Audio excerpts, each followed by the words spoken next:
उत्तराखंड के गवर्नर श्रीमान गुरमीत सिंह जी, यहाँ के लोकप्रिय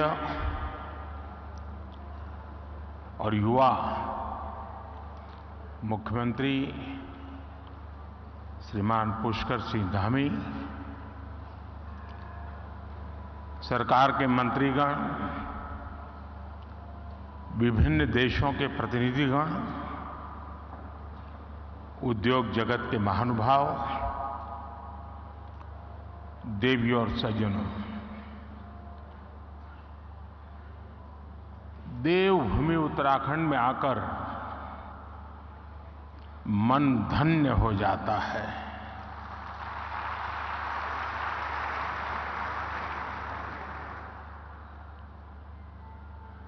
कुछ वर्ष पहले जब मैं बाबा केदार के दर्शन के लिए निकला था, तो अचानक मेरे मुंह से निकला था कि 21वीं सदी का ये तीसरा दशक उत्तराखंड का दशक है।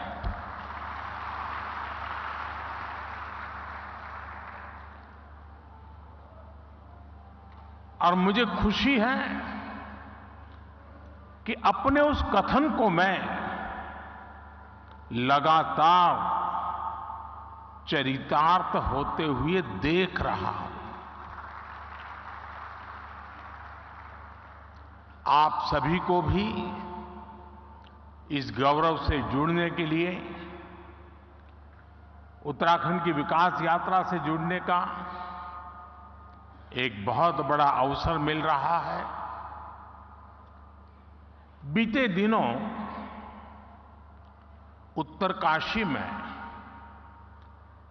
टनल से हमारे श्रमिक भाइयों को सुरक्षित निकालने का जो सफल अभियान चला, उसके लिए मैं राज्य सरकार समेत सभी का विशेष तौर पर अभिनंदन करता हूं।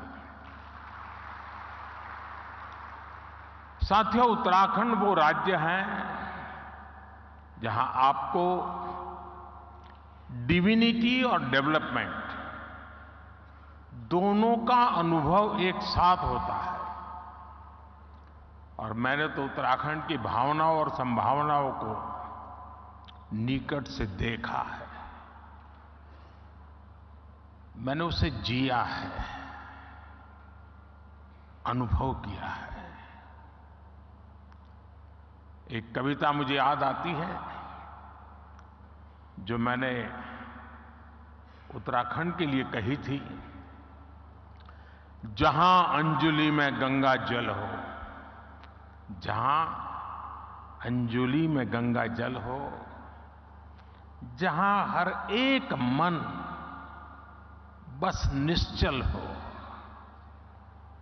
जहां गांव-गांव में देशभक्त, जहां नारी में सच्चा बल हो, उस देवभूमि का आशीर्वाद लिए मैं चलता जाता हूं। इस देवभूमि के ध्यान से मैं सदा धन्य हो जाता हूं। हाय भाग्य मेरा, सौभाग्य मेरा, मैं तुमको शीश नवाता हूं। साथियों, सामर्थ्य से भरी ये देवभूमि निश्चित रूप से आपके लिए निवेश के बहुत सारे द्वार खोलने जा रही है। आज भारत विकास भी और विरासत भी जिस मंत्र के साथ आगे बढ़ रहा है, उत्तराखंड उसका प्रखर उदाहरण है।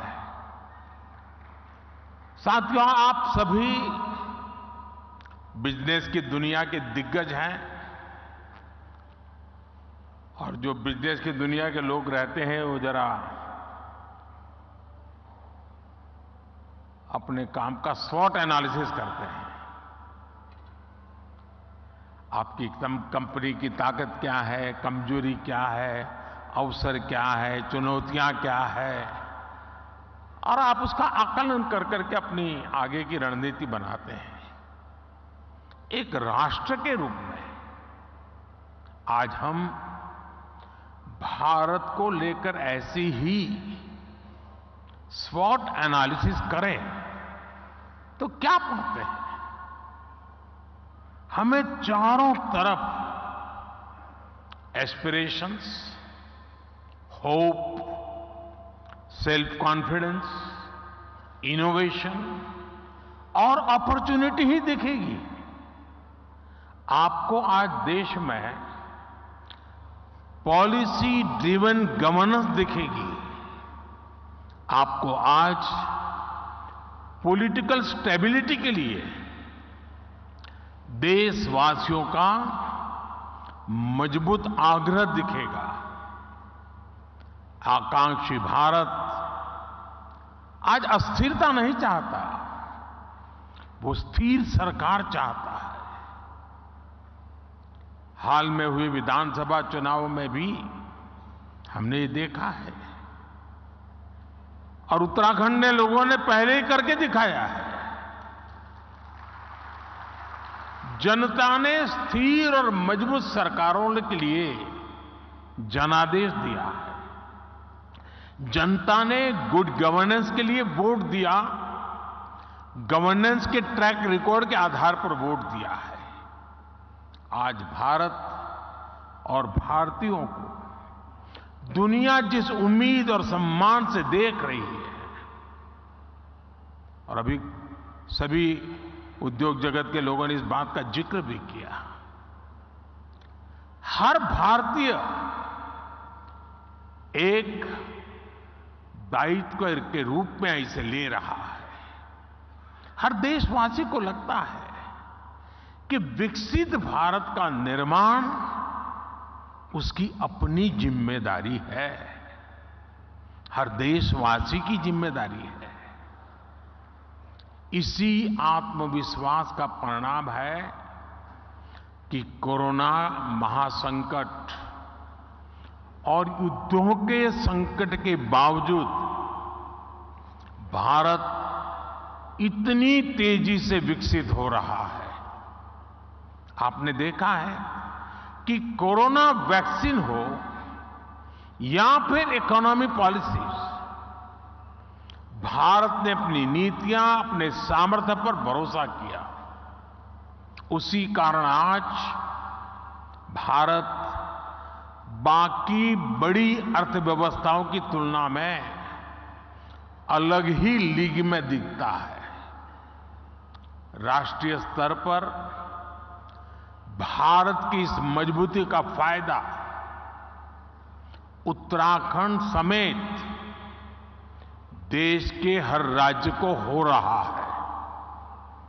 साथियों, इन परिस्थितियों में उत्तराखंड इसलिए भी विशेष हो और स्वाभाविक हो जाता है क्योंकि यहां डबल इंजन सरकार है। उत्तराखंड में डबल इंजन सरकार के डबल प्रयास चारों तरफ दिख रहा है। राज्य सरकार अपनी तरफ से जमीनी सच्चाई को समझते हुए यहां तेजी से काम कर रही है। इसके अलावा भारत सरकार की योजनाओं को, हमारे विजन को भी यहां की सरकार उतनी ही तेजी से जमीन पर उतारती है। आप देखिए, आज भारत सरकार 21वीं सदी के आधुनिक कनेक्टिविटी के इंफ्रास्ट्रक्चर पर उत्तराखंड में अभूतपूर्व इन्वेस्टमेंट कर रही है। केंद्र सरकार के इन प्रयासों के बीच राज्य सरकार भी छोटे शहरों और गांव कस्बों को जोड़ने के लिए पूरी शक्ति से काम कर रही है। आज उत्तराखंड में गांव की सड़कें हो या फिर चार धाम महामार्ग, इन पर अभूतपूर्व गति से काम चल रहा है। वो दिन दूर नहीं जब दिल्ली देहरादून एक्सप्रेसवे से दिल्ली और देहरादून की दूरी 2.5 घंटे होने वाली है। देहरादून और पंतनगर के एयरपोर्ट के विस्तार से एयर कनेक्टिविटी सशक्त होगी। यहां की सरकार हेली टैक्सी सेवाओं को राज्य के भीतर विस्तार दे रही है। ऋषिकेश, कर्णप्रयाग, ये रेल लाइन से यहां की रेल कनेक्टिविटी सशक्त होने वाली है। आधुनिक कनेक्टिविटी जीवन तो आसान बना ही रही है, ये बिजनेस को भी आसान बना रही है। इससे खेती हो या फिर टूरिज्म, हर सेक्टर के लिए नई संभावनाएं खुल रही है। लॉजिस्टिक्स हो, स्टोरेज हो, टूर ट्रैवल और हॉस्पिटैलिटी हो, इसके लिए यहां नए रास्ते बन रहे हैं। और ये हर नया रास्ता हर इन्वेस्टर के लिए एक गोल्डन अपॉर्चुनिटी लेकर आया है। साथियों, पहले की सरकारों की अप्रोच थी कि जो इलाके सीमा पर है उन्हें ऐसा रखा जाए कि एक्सेस कम से कम हो। डबल इंजन सरकार ने इस सोच को भी बदला है। हम सीमावर्ती गांवों को लास्ट विलेज नहीं बल्कि देश के फर्स्ट विलेज के रूप में विकसित करने में जुटे हैं।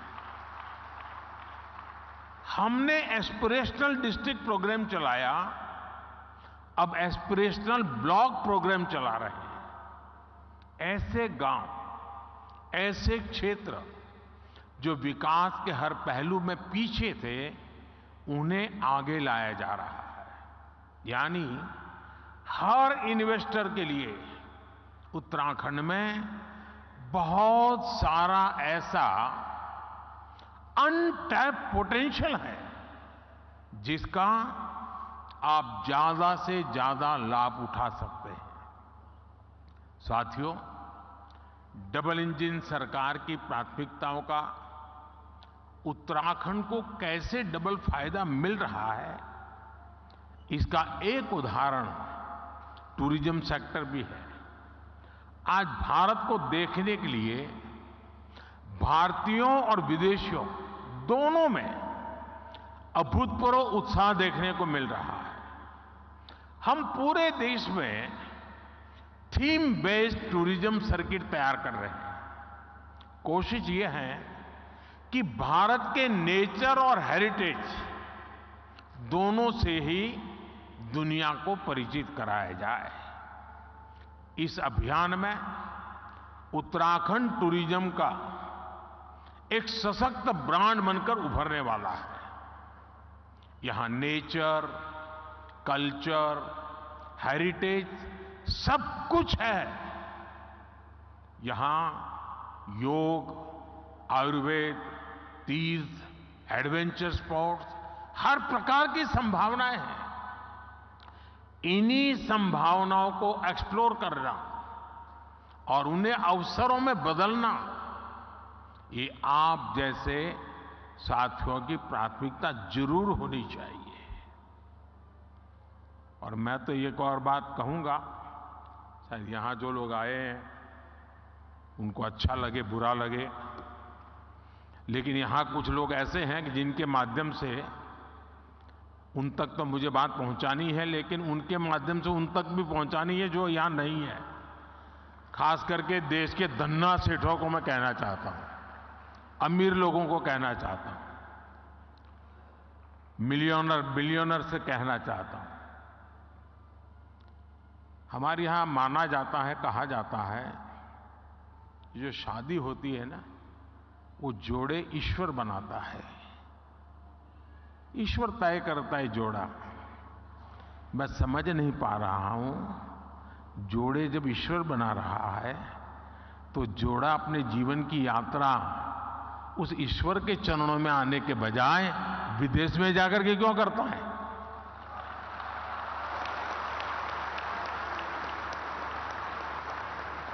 और मैं तो चाहता हूं मेरे देश के नौजवानों को, मेक इन इंडिया जैसे है ना, वैसे ही एक मूवमेंट चलना चाहिए, मेड इन इंडिया।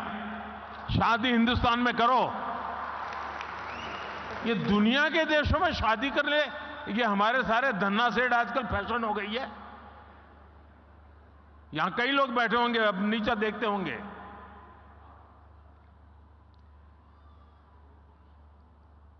और मैं तो चाहूंगा आप कुछ इन्वेस्टमेंट कर पाओ न कर पाओ छोड़ो, हो सकता है सब लोग न करें, कम से कम आने वाले 5 साल में आपके परिवार की एक डेस्टिनेशन शादी उत्तराखंड में करिए।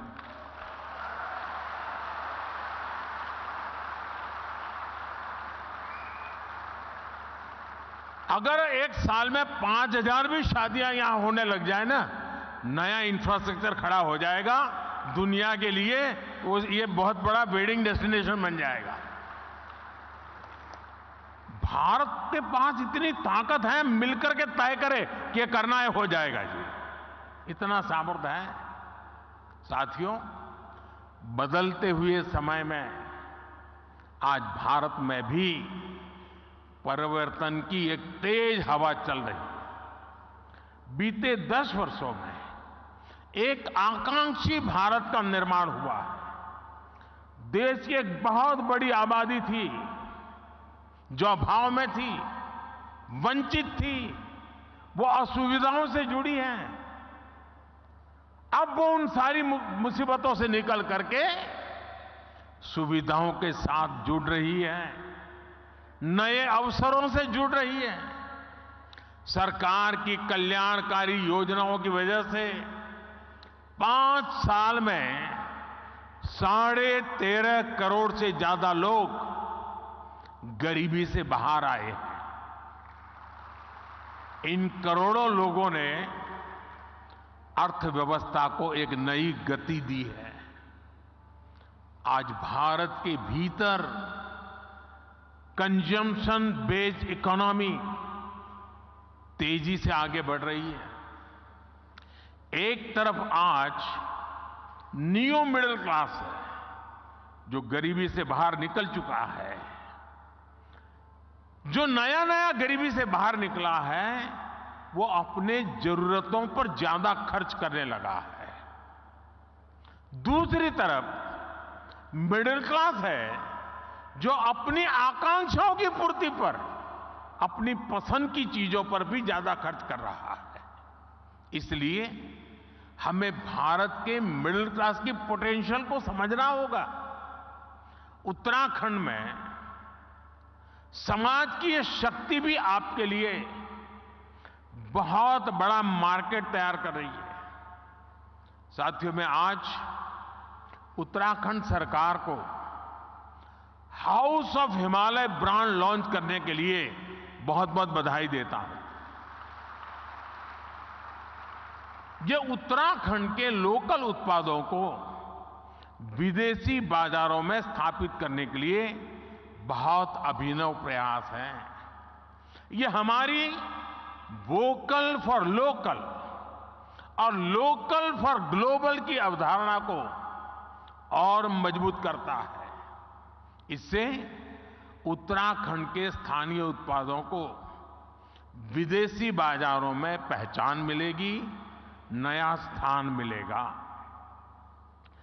भारत के तो हर जिले, हर ब्लॉक में ऐसे प्रोडक्ट हैं जो लोकल हैं लेकिन उनमें ग्लोबल बनने की संभावनाएं हैं।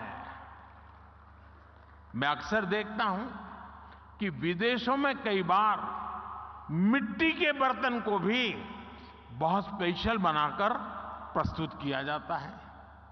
ये मिट्टी के बर्तन वहाँ बहुत महंगे दामों में मिलते हैं। भारत में तो हमारा विश्वकर्मा साथी ऐसे अनेक बेहतरीन प्रोडक्ट्स पारंपरिक रूप से बनाते हैं। हमें स्थानीय उत्पादों के लिए इस तरह के महत्व को भी समझना होगा और इनके लिए ग्लोबल मार्केट को एक्सप्लोर करना होगा। और इसलिए ये जो हाउस ऑफ हिमालय ब्रांड आप लेके आए हैं, उससे मुझे एक व्यक्तिगत रूप से आनंद का विषय है मेरे लिए। यहां बहुत कम लोग होंगे जिनको शायद मेरे एक संकल्प के विषय में पता होगा, क्योंकि ये संकल्प कुछ ऐसे मेरे होते हैं उसमें आपको सीधा बेनिफिट शायद न दिखता हो, लेकिन उसमें ताकत बहुत बड़ी है। मेरा एक संकल्प है, आने वाले कुछ समय में मैं इस देश में 2 करोड़ ग्रामीण महिलाओं को 2 करोड़ ग्रामीण महिलाओं को लखपति बनाने के लिए मैंने लखपति दीदी अभियान चलाया है। 2 करोड़ लखपति दीदी बनाना हो सकता है कठिन काम होगा, लेकिन मैंने मन में संकल्प बना लिया है। ये हाउस ऑफ हिमालय जो ब्रांड बनती है ना, तो मेरा जो 2 करोड़ लखपति दीदा ने बनाने का काम है ना, वो तेजी से इसमें बढ़ जाएगा। और इसलिए भी मैं धन्यवाद करता हूं। साथियों, आप भी एक बिजनेस के रूप में यहां के अलग अलग जिलों में ऐसे प्रोडक्ट्स की पहचान करें। हमारी बहनों के सेल्फ हेल्प ग्रुप्स हो, एफपीओज हो, उनके साथ मिलकर नई संभावनाओं को तलाश करें। ये लोकल को ग्लोबल बनाने के लिए एक अद्भुत पार्टनरशिप हो सकती है। साथियों, इस बार लाल किले से मैंने कहा है कि विकसित भारत के निर्माण के लिए नेशनल कैरेक्टर, राष्ट्रीय चरित्र को सशक्त करना होगा। हम जो भी करें वो विश्व में श्रेष्ठ हो। हमारे स्टैंडर्ड दुनिया फॉलो करे। हमारी manufacturing zero effect, zero defect के सिद्धांत पर हो। एक्सपोर्ट ओरिएंटेड मैन्युफैक्चरिंग कैसे बढ़े, हमें अब इस पर फोकस करना है। केंद्र सरकार ने पीएलआई जैसा एक महत्वाकांक्षी अभियान चलाया है। इसमें क्रिटिकल सेक्टर्स के लिए एक इकोसिस्टम बनाने का संकल्प स्पष्ट दिखता है। इसमें आप जैसे साथियों की भी बहुत बड़ी भूमिका है। ये लोकल सप्लाई चेन को, हमारे एमएसएमईज को मजबूत करने का समय है, उस पर निवेश करने का समय है। हमें भारत में ऐसी सप्लाई चेन विकसित करनी है कि हम दूसरे देशों पर कम से कम निर्भर हो। हमें उस पुरानी मानसिकता से भी बाहर आना है कि फलां जगह कोई चीज कम कीमत में उपलब्ध है तो वहीं से इंपोर्ट कर दो। इसका बहुत बड़ा नुकसान हमने झेला है। आप सभी उद्यमियों को भारत में ही कैपेसिटी बिल्डिंग पर भी उतना ही जोर देना चाहिए। जितना फोकस हमें एक्सपोर्ट को बढ़ाने पर करना है, उतना ही अधिक बल इंपोर्ट को घटाने पर भी देना है। हम 15 लाख करोड़ रुपए का पेट्रोलियम प्रोडक्ट हर साल इंपोर्ट करते हैं। कोयला प्रधान देश होते हुए भी हम 4 लाख करोड़ का कोयला हर साल इंपोर्ट करते हैं। पिछले 10 वर्षों में देश में दलहन और तिलहन इसके इंपोर्ट को कम करने के लिए अनेक प्रयास हुए हैं, लेकिन आज भी देश को 15,000 करोड़ रुपए से ज्यादा की दालें बाहर से इंपोर्ट करनी पड़ रही है। अगर भारत दाल के मामले में आत्मनिर्भर होगा तो ये पैसा देश के ही किसानों के पास जाएगा। साथियों, आज हम न्यूट्रिशन के नाम पर, और मैं तो देखता हूं किसी भी मिडिल क्लास फैमिली के यहां भोजन के लिए चले जाइए, उसके डाइनिंग टेबल पे भांति भांति की चीजें पैकेट पड़े होते विदेशों से आए हुए, और वो पैकेज फूड का इतना फैशन बढ़ते हुए मैं देख रहा हूं, जबकि हमारे देश, और उस पर लिख दिया कि प्रोटीन रिच है, खाना शुरू, आयरन रिच है खाना, कोई इंक्वायरी नहीं करता, बस लिखा है हो गया, और मेड इन फलाना देश है, बस मारो थप्पा। अरे हमारे देश में मिलेट से लेकर दूसरे तमाम फूड है जो कहीं अधिक न्यूट्रिशियस है। हमारे किसानों की मेहनत पानी में नहीं जानी चाहिए। यही उत्तराखंड में ही ऐसे आयुष है जुड़े ऑर्गेनिक फल सब्जियां जुड़े उत्पादों के लिए अनेक संभावनाएं हैं। एक किसानों और उद्यमियों दोनों के लिए नई संभावनाओं के द्वार खोल सकती है। पैकेज फूड के मार्केट में भी हमारी छोटी कंपनियों को हमारे प्रोडक्ट्स को ग्लोबल मार्केट तक पहुंचाने में मैं समझता हूं कि आप सभी को अपनी भूमिका निभानी चाहिए। साथियों, भारत के लिए, भारत की कंपनियों के लिए, भारत निवेशकों के लिए ये मैं समझता हूं अभूतपूर्व समय है। अगले कुछ वर्षों में भारत दुनिया की तीसरी सबसे बड़ी इकोनॉमी बनने जा रहा है, और मैं देशवासियों को विश्वास दिलाता हूं कि मेरी तीसरी टर्म में देश दुनिया में पहले 3 में होके रहेगा।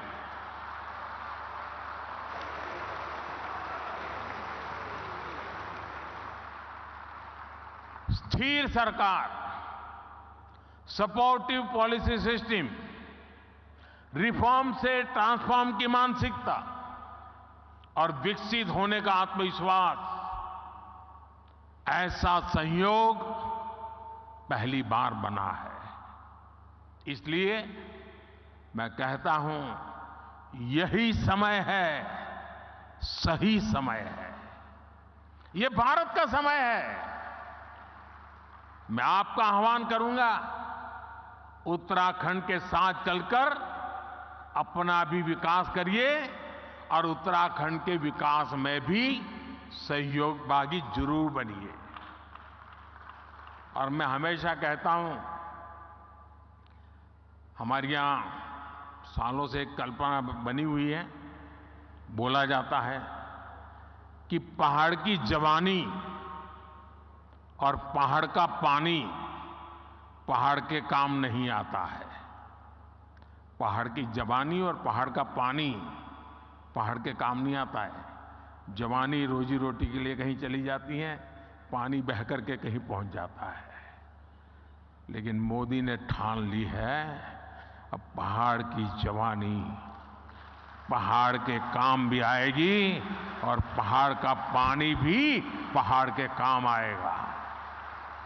इतनी सारी संभावनाएं देख करके मैं संकल्प ले सकता हूं कि हमारा देश हर कोने में सामर्थ्य के साथ खड़ा हो सकता है, नई ऊर्जा के साथ खड़ा हो सकता है। और इसलिए मैं चाहूंगा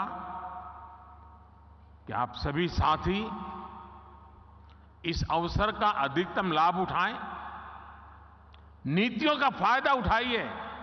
सरकार नीति बनाती है, ट्रांसपेरेंट होती है, हर एक के लिए खुली होती है। जिसमें दम हो वो आ जाए मैदान में, फायदा उठा ले। और मैं आपको गारंटी देता हूं, जो बातें हम बताते हैं उसके लिए हम डट करके खड़े भी रहते हैं, उसे पूरा भी करते हैं। आप सभी इस महत्वपूर्ण अवसर पर आए हैं, उत्तराखंड का मुझ पर विशेष अधिकार है और जैसे कईयों ने बताया कि मेरे जीवन के एक पहलू को घर बनाने में इस धरती का बहुत बड़ा योगदान है।